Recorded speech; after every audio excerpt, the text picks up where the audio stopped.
Hello everyone, I'm Leonard French, your favorite copyright attorney. Let's talk about Fallout 76, the not-so-canvas bag, refunds, and most importantly, how I think people can really stick it to Bethesda. One sec. Hello, this is Leonard French. You can't tell people to stick it to Bethesda. Wait, you think I should back off of the stick it to Bethesda language? Just tell people only meritorious claims.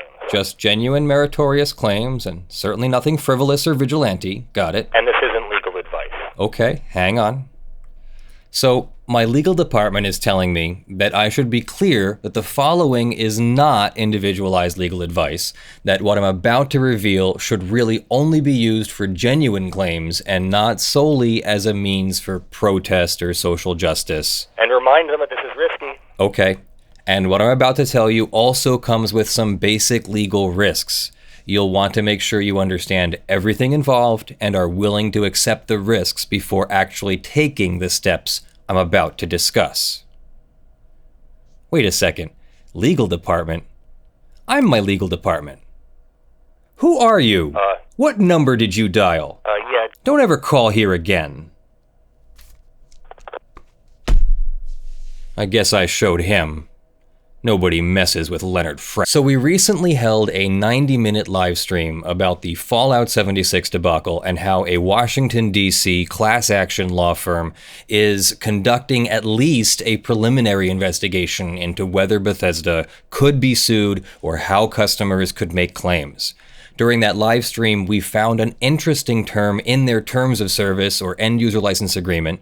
In creating their class action waiver, which eliminates your right to be represented as a class of plaintiffs, ZeniMax/Bethesda seem to have included a term committing them to pay the fees of the American Arbitration Association or International Center for Dispute Resolution. This struck us as odd, and both Kurt and I wondered aloud if customers could simply follow their dispute resolution procedure through to the point where Bethesda would need to fork over money for the arbitration. Of course, Bethesda Legal would be motivated to pay the requested refunds and other claims instead of the approximately $1,000 plus just to get a single arbitration proceeding begun.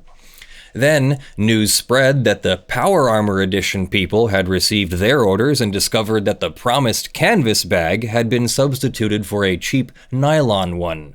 Several posts claim people reached out to Bethesda and were told the canvas bag was too expensive, so they substituted a nylon one, and they weren't planning on doing anything about it. Later, it appeared that Bethesda had changed their policy and was offering $5 worth of in-game credit to Power Armor Edition purchasers who were unhappy with the substituted bag. First, what the hell is going on over at Bethesda? This is a multi-billion-dollar company that can't seem to be on the level with its customers, even in a market that allows a lot of leeway in buggy and unfinished products. At this point, I can only imagine that this is a cash grab gone wrong. Or perhaps they simply wanted to withdraw some of the goodwill that they have banked with their customers over the years. Whichever it is, it has come to this. If you believe you have a legal claim and you would like to resolve that with Bethesda, you should be aware that there is a fairly strong agreement that you might have agreed to either when you signed up for your account or perhaps when you installed or ran their software. This agreement contains a waiver of your right to sue in court as well as a waiver of your right to participate in a class action. But if you are within 30 days of making this agreement with Bethesda, you should be aware there is an opt-out clause. You can mail a letter to ZeniMax Legal containing your name, your address, and a clear statement that you do not wish to resolve disputes through arbitration. The details are in Section 15 of the Bethesda Net Terms of Service. I've included a link in the description. Once opted out, you'll have the right to pursue your claim in court. Otherwise, the agreement does provide for a way to resolve your dispute with Bethesda. The first step involves writing a similar letter. You need to include your name, address, a description of the dispute that you have with Bethesda, and the requested relief or remedy. ZeniMax Bethesda then have 45 days to respond to your mailing.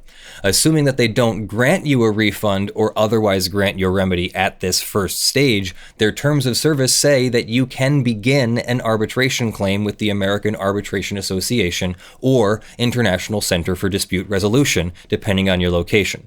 This kind of dispute resolution is usually quite simple, involving collecting, requesting, and sending testimony, argument, and evidence to the opposing party and arbitrator via email.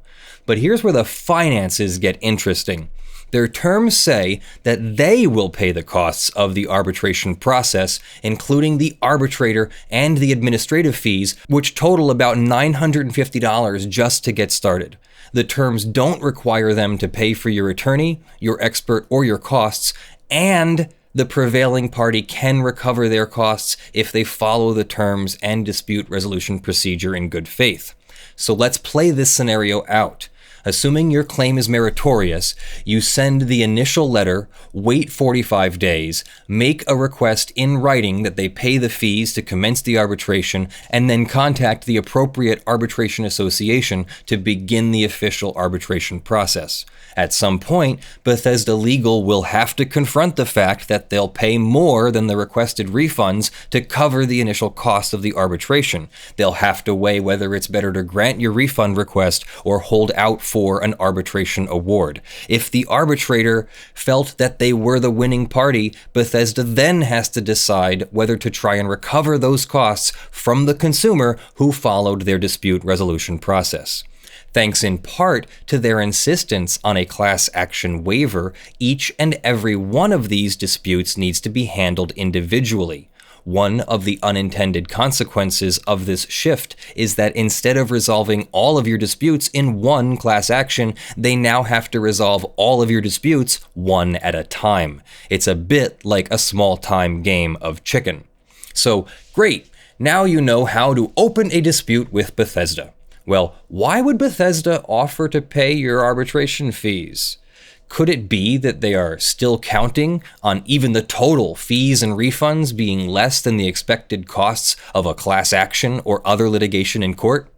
Possibly, but I think I have a better answer. In the Ninth Circuit case of Tillman v. Tillman, a legal malpractice dispute in arbitration went on for long enough that one of the parties could no longer afford to pay the arbitration fees. The arbitrator terminated the arbitration proceedings without reaching a final finding on the merits of the dispute.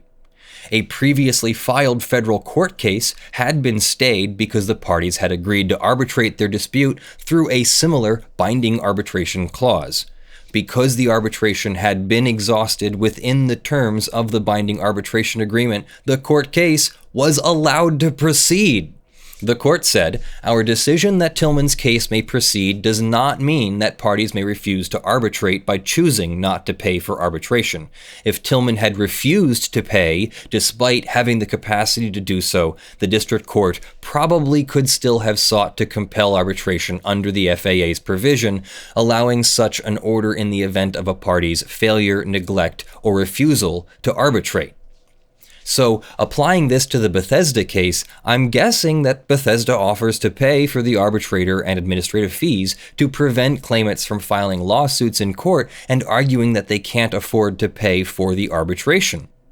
That little mystery aside, I just wanted to restate that it's important not to use this procedure for frivolous or nuisance claims. The prevailing party in the arbitration is allowed to seek their fees and costs from the losing side, meaning you don't want to be the losing party unless you're also prepared to pay the fees and costs of the opposing side, probably including those arbitration fees.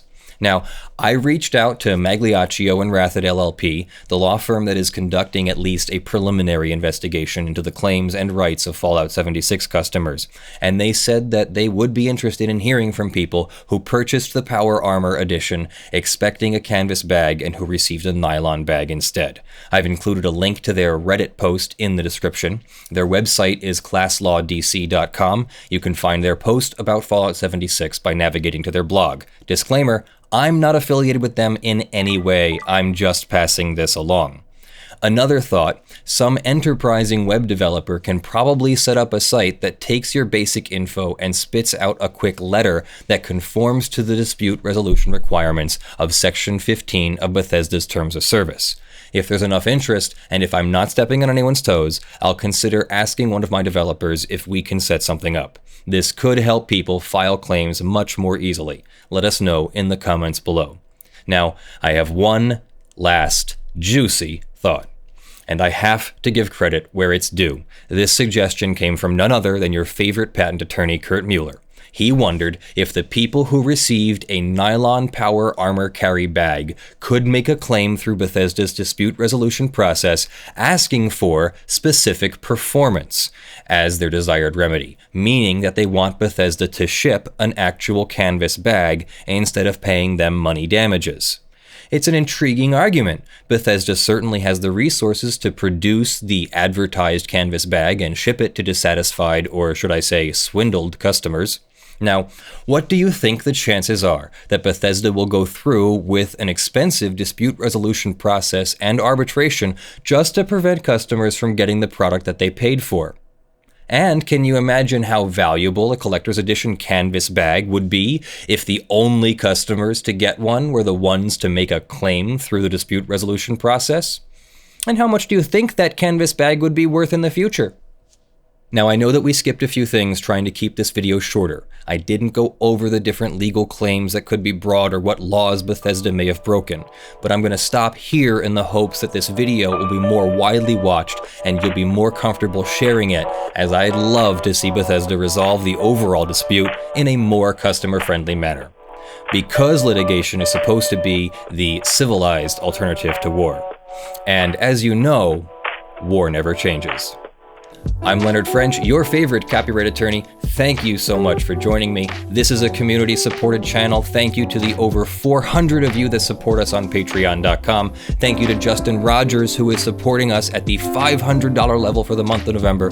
And thank you to the following $50 plus supporters: Jonathon Doe, John Steele, Gavin Barnard, Kyle Mudrak, Eevi, Andy, Verement, Tayne, Sean McNamara, William Gonzalez, Michael Pearce, Terry Crisp, Richard Fournier, aka Breakfast Demon, Spirit Bear, Negrey, and JAXMerrick. And thank you to the over 200 $5 plus supporters who are scrolling on the LED panel behind me. Ilsa is home from surgery and recovering well. She's already looking less groggy from yesterday's surgery, and she's already grabbed a ball and tried to go out and play. I'm looking forward to reading your comments below on this one. Once again, thank you for joining me. I am Leonard French, your favorite copyright attorney. Love you all, and have a great weekend.